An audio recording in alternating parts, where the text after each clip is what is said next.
Meus irmãos e minhas irmãs, louvado seja o nosso Senhor Jesus Cristo. Que ele seja para sempre louvado. Paz e bem. Hoje é o dia 30 de outubro de 2022, um dia extremamente esperado por todos nós, em que o povo brasileiro volta às urnas para, em segundo turno, decidir quem será o presidente da República de nosso país nos próximos 4 anos. Aqui em Pernambuco também decidiremos qual será a nossa governadora do Estado para os próximos 4 anos. Que o coração de cada um de nós seja iluminado pelo Espírito Santo de Deus e nós sejamos capazes de não apenas tomar decisões sábias e iluminadas pelo Espírito Santo, mas nos envolvermos com moderação, com sabedoria, neste processo eletivo que foi cheio de tantas tensões e, infelizmente, com significativas ameaças ao Estado democrático de direito, bem como uma utilização inadequada da espiritualidade, da fé de grupos religiosos. Que cesse este movimento todo, que nós possamos aprender com ele e que nunca mais em nossa história nós vejamos o nome de Jesus de Nazaré, o seu povo, povo de Deus, sendo utilizado como massa de manobra, sendo utilizado como instrumento no processo de manipulação política, no processo de utilização de pessoas e instituições para fins políticos partidários. Vamos fazer uma prece, vamos começar com uma oração. Ó Deus eterno, muito obrigado, Senhor, porque por graça, por misericórdia, pela ação eficaz de tua providência, tu nos trouxestes até este momento de nossas vidas. Sê compassivo e tem misericórdia de nossa nação, deste país que é o Brasil. E dá-nos, Senhor, que possamos viver nele em paz, segurança, respeito, inclusividade, como agrada a ti, como apraz ao teu Espírito Santo. É isso que sinceramente desejamos. Em nome de teu Filho Jesus. Amém.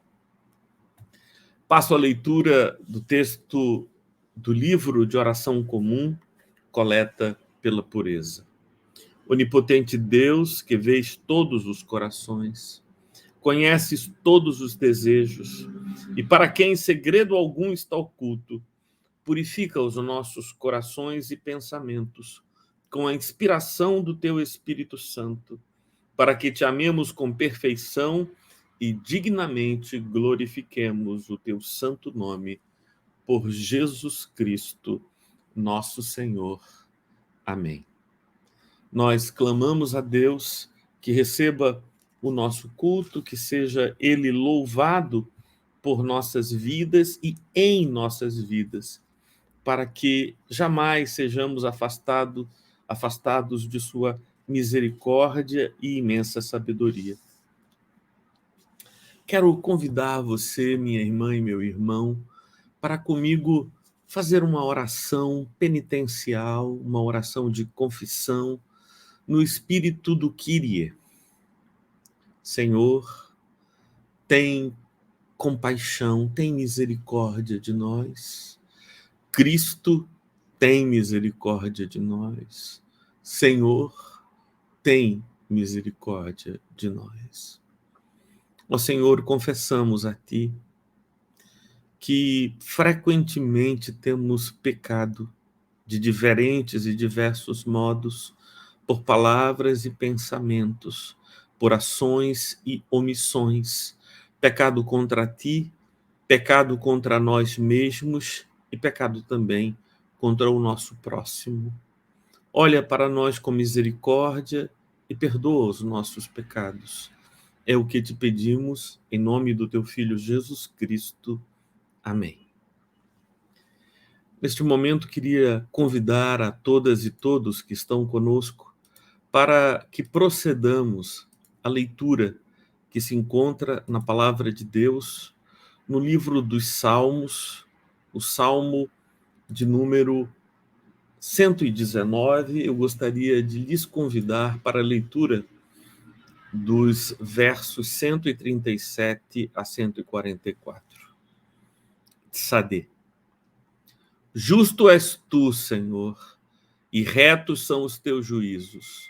Os teus testemunhos tu os ordenaste com retidão e com absoluta fidelidade. O meu zelo me consome, porque os meus adversários se esquecem da tua palavra. Puríssima é a tua palavra, por isso o teu servo a estima. Sou pequeno e desprezado, mas não me esqueço dos teus preceitos. A tua justiça é justiça eterna, e a tua lei é a própria verdade. Sobre mim vieram tribulações e angústias, mas os teus mandamentos são o meu prazer. Eterna é a justiça dos teus testemunhos. Dá-me entendimento e viverei. Esse é o desejo do salmista, o Salmo 119, cujo contexto é a glorificação do nome do Senhor, que exalta a palavra do Senhor, que tem como foco essa glorificação do nome de Cristo pela sua palavra. Ainda fazendo as leituras que estão destinadas para o dia de hoje, em nosso livro de oração comum, passaremos à leitura do texto que se encontra no Evangelho de Lucas, Lucas capítulo 19, a partir do versículo 1. Entrando em Jericó, Jesus atravessava a cidade. Eis que um homem rico, chamado Zaqueu, chefe dos publicanos, procurava ver quem era Jesus, mas não podia por causa da multidão, por ser ele de pequena estatura. Então, correndo adiante, subiu num sicômoro a fim de ver Jesus, porque ele havia de passar por ali. Quando Jesus chegou àquele lugar, olhando para cima, disse: Zaqueu, desça depressa, porque hoje preciso ficar em sua casa. Zaqueu desceu depressa e o recebeu com alegria. Todos os que viram isto murmuravam, dizendo que Jesus tinha se hospedado com um homem pecador. Zaqueu, por sua vez, se levantou e disse ao Senhor: Senhor, vou dar a metade dos meus bens aos pobres, e se roubei alguma coisa de alguém, vou restituir 4 vezes mais. Então Jesus lhe disse: Hoje houve salvação nesta casa, pois também este é filho de Abraão, porque o Filho do Homem veio buscar e salvar o perdido.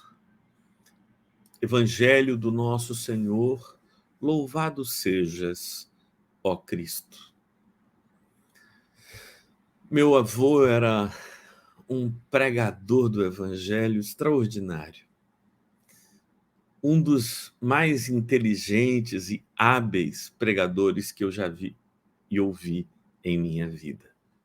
Não apenas porque conhecia profundamente as Sagradas Escrituras, mas porque herdara de seu pai, meu bisavô, a arte de compor versos. E ele pregava poeticamente. Um verso de meu avô era este que dizia: Não há quem descubra da morte este segredo, morre o rico, morre o pobre, todos da morte têm medo. E por muito que ela demore, quem vai morrer acha cedo. Agora, com os meus 90 anos, quão precoce é a minha morte, não é? Quem vai morrer acha cedo, dizia meu avô, que morreu aos 87 anos, numa tragédia, foi atropelado depois de ter descido do ônibus, indo para a igreja, indo de ônibus aos 87 anos. Um homem cheio de Deus, cheio de humildade, com prazer de viver. Uma de meu avô, que eu nunca vou esquecer, é um sermão que ele pregou, em que ele dizia que, ao contrário do que se costuma dizer, que a voz do povo é a voz de Deus, as multidões sempre estiveram na contramão do propósito de Deus. E ele costumava lembrar que a mulher hemorrágica, a mulher que tinha um fluxo de sangue, para poder chegar perto de Jesus, teve que vencer como um obstáculo a ser transposto a multidão que separava a mulher de Jesus para poder tocar-lhe a orla das vestes. Lembrava também que foi a multidão que gritou dizendo crucifica-o, crucifica-o, no momento em que ele estava sendo julgado por Pilatos. Então, cuidado quando você tem o desejo de seguir o fluxo da multidão. Raramente as multidões estão certas. Raramente elas fazem uma análise lúcida da realidade e decidem com pertinência. É por isso que o nosso coração se aflige. Hoje, quando nós vemos as multidões indo às urnas votar, não podemos ter qualquer certeza de que estas multidões tomarão as decisões corretas para o bem de nosso país. Esperemos que sim.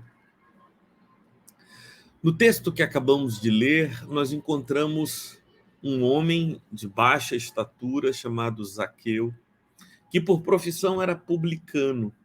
Outro dia eu preguei uma mensagem sobre o fariseu e o publicano que foram ao templo, uma parábola que Jesus construiu, e ele colocou como herói da sua parábola justamente o publicano, que era uma pessoa que não era benquista pelos judeus, justamente porque era um funcionário público a serviço de Roma, o invasor, o dominador, e os publicanos eram vistos também como indivíduos que subtraíam para si mesmos partes dos tributos que recolhiam, eram pessoas que construíam fortunas de modo ilícito, escuso, com grande frequência. Por isso, os publicanos eram chamados de seres pecadores. Essa é uma palavra que aparece muito nos evangelhos. Uma mulher que é pecadora, um homem que é pecador. Bom, todos nós somos pecadores, mas essa é uma forma de designar pessoas que, por hábito ou profissão, seguem atividades que não eram bem vistas pelos judeus. Então havia uma multidão e este homem publicano, cobrador de impostos, de baixa estatura, quer ver Jesus. E assim como aconteceu na história da mulher com um fluxo hemorrágico, ele teve que encontrar um modo de superar a multidão, porque ele queria ver a Jesus. E ele sobe num sicômoro. E lá do sicômoro ele tenta contemplar a Jesus. Eu queria muito que nos dias de hoje houvesse desejo sincero no coração das pessoas de ver Jesus, ver Ele mesmo, ver quem Ele é, não ver o que se tornou a igreja cristã, o que se tornou a igreja evangélica, o que se tornaram as igrejas protestantes, ver a Jesus, abrir as páginas dos evangelhos e procurá-lo e encontrá-lo em sua radicalidade, em sua simplicidade, em sua agudeza. Foi isso que quis fazer Zaqueu, o publicano da cidade de Jericó. Ele subiu no sicômoro e lá de cima olhou Jesus, viu Jesus, porque Jesus, diz o texto, teria que passar por aquele lugar onde ele estava, então ele se colocou no meio do caminho para poder vê-lo de perto. Quando alguém quer ver Jesus com sinceridade, sabe o que acontece?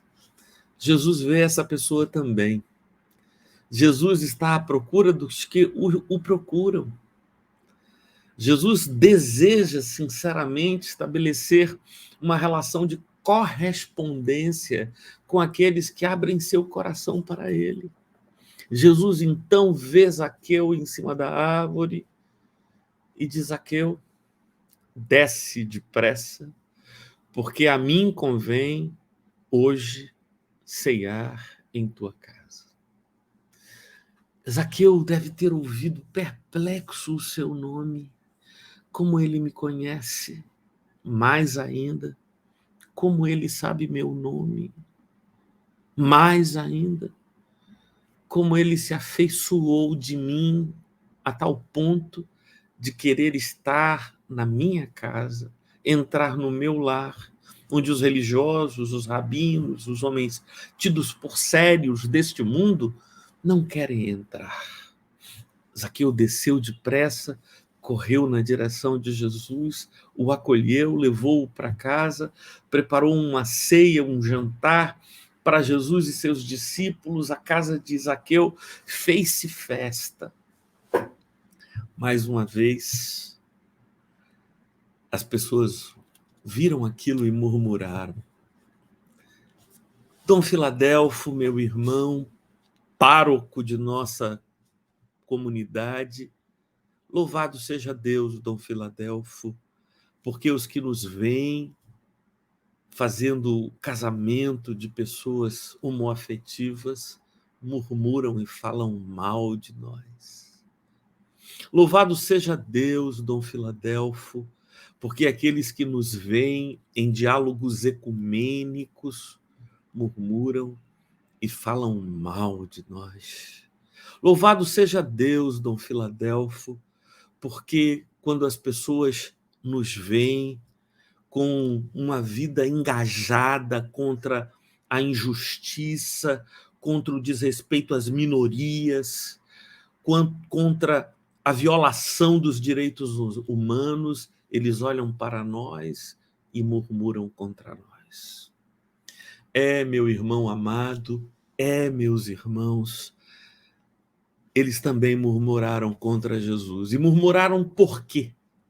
Murmuraram justamente porque Jesus estava fazendo o que eles não achavam certo se fazer. Entrar na casa de alguém que, na opinião deles, era nada mais que um pecador. Felizmente, nós somos discípulos daquele que entra na casa de pecadores. E Jesus entrou lá e começou a pregar, anunciar as boas novas, anunciar o reino de Deus, o amor de Deus. E foi tal o sentimento que se apoderou de Zaqueu naquele momento, que ele, pondo-se de pé depois da mensagem de Jesus, ele diz: hoje eu decidi que darei metade dos meus bens para os pobres. E sabe o que eu farei com a metade que ficará comigo? Eu procurarei as pessoas que eu defraudei, que eu cobrei impostos a mais do que tinha cobrado, e restituirei não o valor que eu tomei a mais, mas 4 vezes o valor que eu tomei a mais.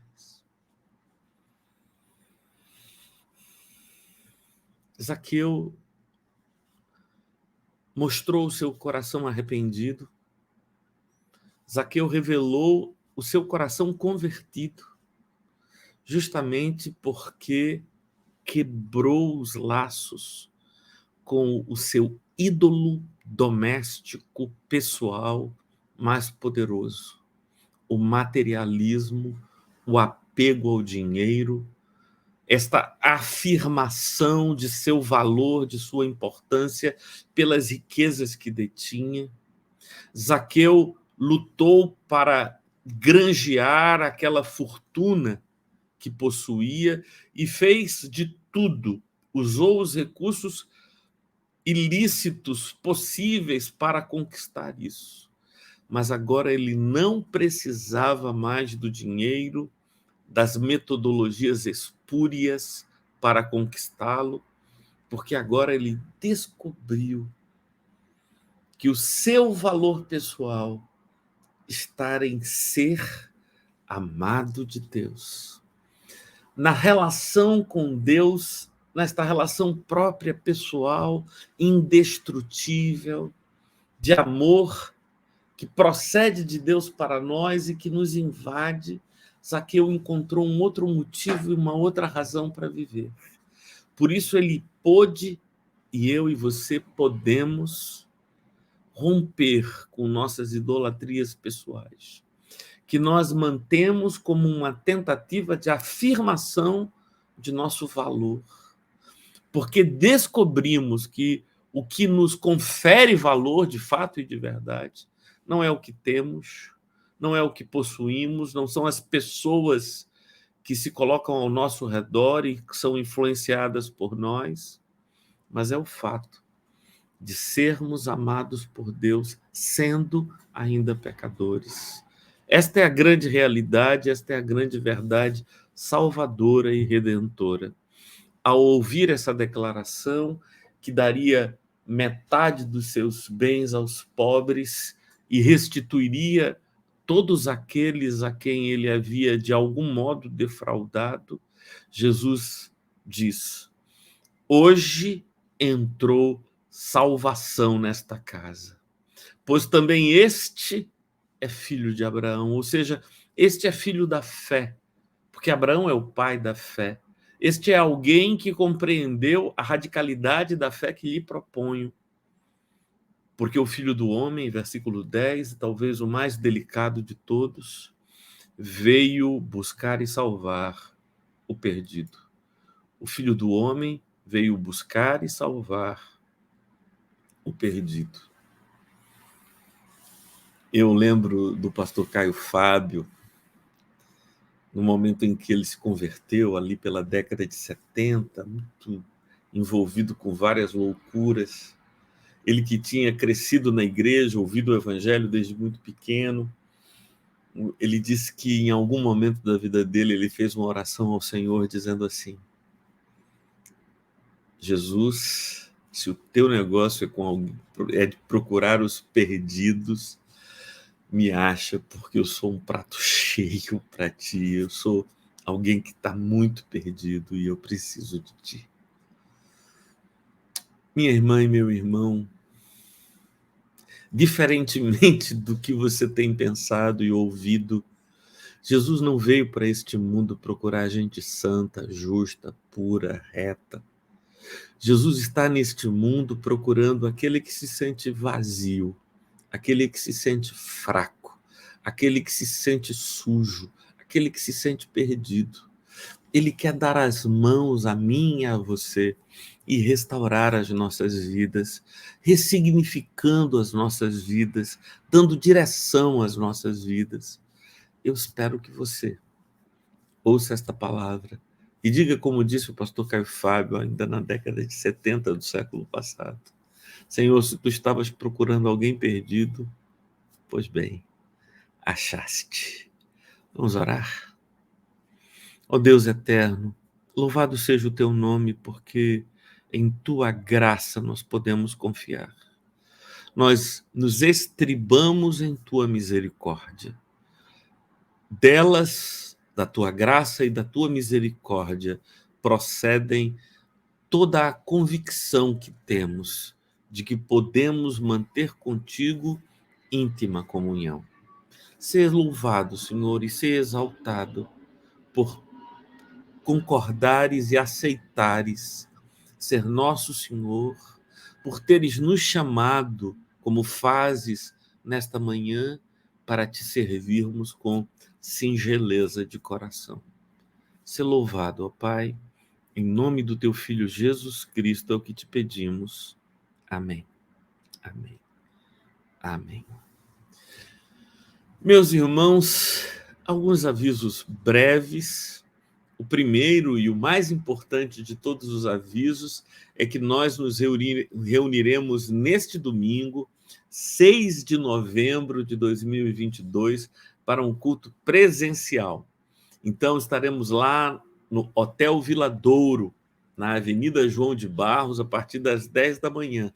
Você está convidada, está convidado a ir e estar conosco neste momento. Quero também dar-lhe a oportunidade, se desejar, de contribuir com a nossa comunidade. Este Pix que está aparecendo é o Pix da nossa paróquia, Paróquia da Santíssima Trindade, PS Trindade, radio.tesouraria@gmail.com. Se você quiser, pode fazer uma doação de qualquer valor para a nossa comunidade. E eu espero sinceramente que você esteja conosco no próximo domingo, dia 6 de novembro, quando teremos um momento especial para orar e interceder em favor do presidente da República eleito para o próximo quatriênio e também pela governadora que veio a ser eleita em nosso estado. Que Deus esteja com todos nós e nos dirija os passos. Recebam a bênção. Que o Senhor esteja à tua frente para te mostrar o caminho certo. Que o Senhor esteja ao teu lado para te abraçar e te proteger. Que o Senhor esteja atrás de ti para evitar que homens maus te armem ciladas. Que o Senhor esteja junto de ti para te amparar quando caíres. Que o Senhor esteja dentro de ti para te animar quando estiveres triste. Que o Senhor esteja acima de ti para abençoar-te. Assim te abençoe e te proteja o misericordioso Deus Pai, Filho e Espírito Santo, que te envia agora para transformar o mundo em seu nome. Paz e bem. Fiquem bem em nome de Jesus. Amém.